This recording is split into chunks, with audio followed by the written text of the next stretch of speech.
away, so we don't have to get up for the kids. We're self-employed. So we don't set alarms. Typically wake up around 8 o'clock, maybe 7:30. But I popped up early, looked at radar, boom, there they were, thunderstorms. So looking out there right now, not seeing anything here from Alexandria. It's 71 degrees. It's warm. It's humid. We got that breeze coming in at about 10 miles per hour.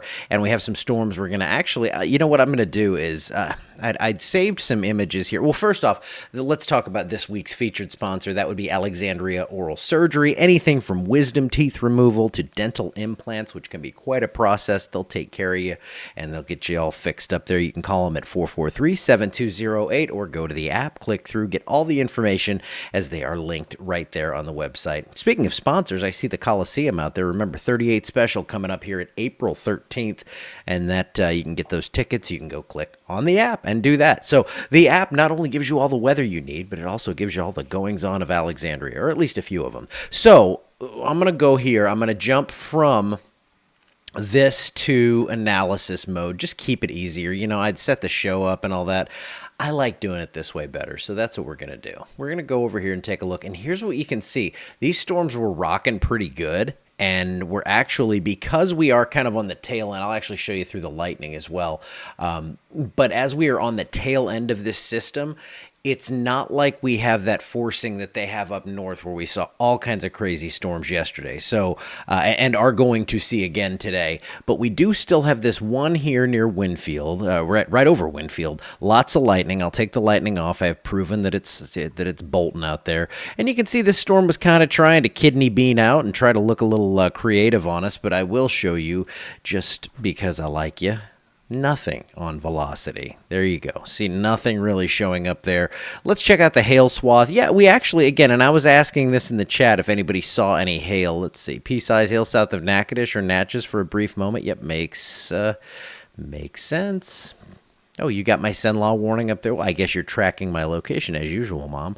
So pea-size hail, that's what I was thinking. I mean, it's not going to be that big out of a system like this. We just aren't set up for that. But if you are around Winfield, you are hearing that thunder right now, and you can see these have kind of weakened out. I'll show you what the models are showing for this. I'll go back to the show. We'll go old school here, and let's just jump right into the model and show you kind of what's going to be happening over the next 12, 15 hours, something like that.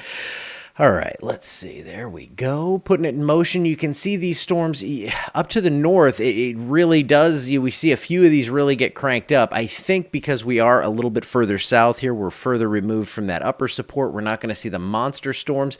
But even this model around noon does show one interesting little cell across the area. So I'll be watching radar closely. Most of that coverage is going to be to our northeast. It moves on to the east, and we stay, I think, pretty tame relative to everything else that's going on today. Now, temperatures outside, as I said, it's warm. Let me get the mouse out of there. It is in the 70s, low 70s for most of the area. Thunderstorms most likely around noon. I think then we start to clear out toward evening, but it is going to be a little bumpy for at least brief moments out there today. Going to warm up quickly as well. Temperatures going to be up around 80 degrees. I think 78 to 80 is going to be kind of the range today, and it all depends on when you get the clouds in, when you see those thunderstorms, and that's going to kind of modulate the temperatures in the area. Then we drop to 50 tonight, or around 50. Look at this severe risk. This is monstrous. Up to the northeast, we have a moderate risk, level 4 of 5 from around Louisville, Lexington, just east of Evansville up through Columbus, Ohio. Moderate risk for tornadoes. They could see hail, all kinds of crazy stuff. But more impressive than that even, that enhanced level 3 risk stretching from almost Cleveland down through Atlanta and almost to the Florida Panhandle. So a large part of the country going to see some very active weather today. One of my favorite pastimes is watching live severe coverage. So I'm going to be printing t-shirts and watching James Spann and probably some of the folks up in Ohio today just cover this stuff, because I like to learn. I like to see different tips and tricks and how they do it and how they cover things. And I've learned a lot just from watching. It's kind of a hobby of mine. I guess that fits because, you know, I'm a meteorologist. Here's what we have on your rainfall outlook for today. Nothing much. I mean, most of us are going to be less than an inch. I think 95% of us are less than an inch, mostly in that 10th to a half an inch range for today, with again heavier totals to the northeast. But there is rain on the way in later in the forecast, and unfortunately it coincides with the total eclipse that is looking very sad. Now, this GFS model has been very cloudy. The European model has been a little better, but I'm going to go with the pessimistic forecast here just to show you kind of a worst case scenario and show you the areas that I'm starting to kind of lean toward for where you should go. And here's what it looks like. So pretty much socked in through Texas. If you had planned on going in toward Dallas or whatever, I forgot to put the pause points in this, so we're going to just go back and stretch through it. And this is the beauty of me just sitting here, going live and doing my thing. Let's see. Let's get in on this. Okay. I'm going to track you through it.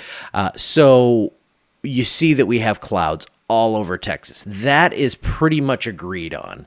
So if you had planned on heading out toward the Rio Grande, toward Eagle Pass, Kerrville, Dallas, it's not looking great. Now, the further north and east you go into Arkansas, that's when chances do start to improve. And this is, again, the most pessimistic of the models. You see there are breaks up here around Little Rock, up into the boot heel of Missouri, Carbondale, Illinois, Paducah. This is where it's looking like kind of a mix of clouds and sun. So it's almost like the anti-storm chasing. People are going to be chasing the sun. They're going to be chasing away from the clouds, trying to find this stuff. You're going to see meteorologists out there just with their satellites up looking, say, oh gosh, we have to go 20 minutes west or whatever, and kind of like chasing a tornado to chase the sun here. And then it looks like through the Great Lakes, I actually think we're going to see some clear spots there, and then your most gorgeous area. Climatologically, this would never happen. Never, but it did. It will. It looks like Maine, New Hampshire, Vermont, perhaps northern New York could be the spot to be for this. So right now, I would say if you were planning on heading due west, you're probably going to want to go and think about heading up here. It's somewhere into Arkansas, northern Arkansas. And then, like, if you're staging the night before, that's a good spot to go where you're not going to have to go, 20 hours away. But then if you needed to go a few hours further to the northeast, you could do that. And I think you'll be able to get this in. You'll be able to see it. So we'll be watching, and we will update things. And here is there you go. Here's your eclipse path. I'm kind of all over the place, aren't I? And this is what we have. I showed you, I tracked you along it. We're going to be above 90% here, but I think it's going to be cloudy. So it's really not going to be much of an impact locally with those clouds out there. So we're not going to really see much of a difference. But I would head north, see that eclipse. Chance of rain here on that Monday. I'll get myself out of the way here and show you what we have on the forecast. It looks like a good chance for storms today. This is not a 100% coverage kind of day. I think some of us, again, see an inch of rain. It's going to be a few and far between kind of scenario there. Most of us are going to see between a tenth and a half an inch, and then we clear out lots of sun Wednesday, Thursday, Friday, even Saturday. By Sunday, scattered rain could return back to the area. I think Monday is when we see those scattered showers and storms. And then after that, we start to talk about a severe weather threat, but that's pretty far out. So let's kind of stay focused on the potential eclipse stuff and where I think you should go, which would be start in northern or central Arkansas and adjust from there. And then I will show you what else we have going on here. It looks really, really warm here. I think we're going to get kind of kick-started towards summer with above normal temperatures for middle April. That is also going to be when we could see a round of severe weather come through, probably sometime in the Tuesday, Wednesday time frame of next week, not this week. And because of that, we have above normal precipitation in the forecast. It's going to get busy once again, but for now, this week looks pretty tame after we get through a few thunderstorms today. And I'll be watching that. I wouldn't be super stunned to see a warning. Low-level shear is pretty weak, so I'm not worried about anything too crazy serious. But as we've seen this morning, some of these storms can be loud, bring a decent bit of rain as well. Let me see, make sure I'm not missing anything. I thought you were calling me weird. Weird weather, yeah. Still need rain over here in Anacoco. Yeah, well, it must have just barely missed you. It looked like it was almost there and just kind of moved on to the northeast. But I do think, again, after this, we dry out, we get that tranquil period, and then for next week, things get busy once again, and we have that threat for, unfortunately, some severe weather. Okay, I'm going to get out of here. Tom will be live later on today, and we will keep you updated on everything going on here today and beyond, and I will see you back here tomorrow from the Igloo Roofing Weather Center.